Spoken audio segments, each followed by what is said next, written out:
ছেলেটি প্রথম তোকে ডেকেছিল পিতা, শ্মশান ঘাটে সেই ছেলে তু জ্বলবে রে তোর চিতা।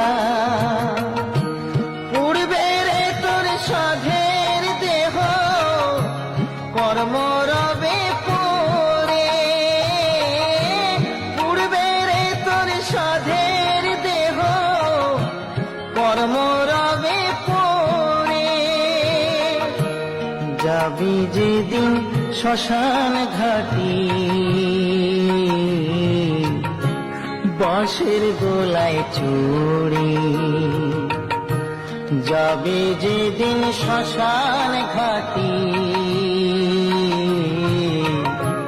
বাঁশের গোলায় চড়ে।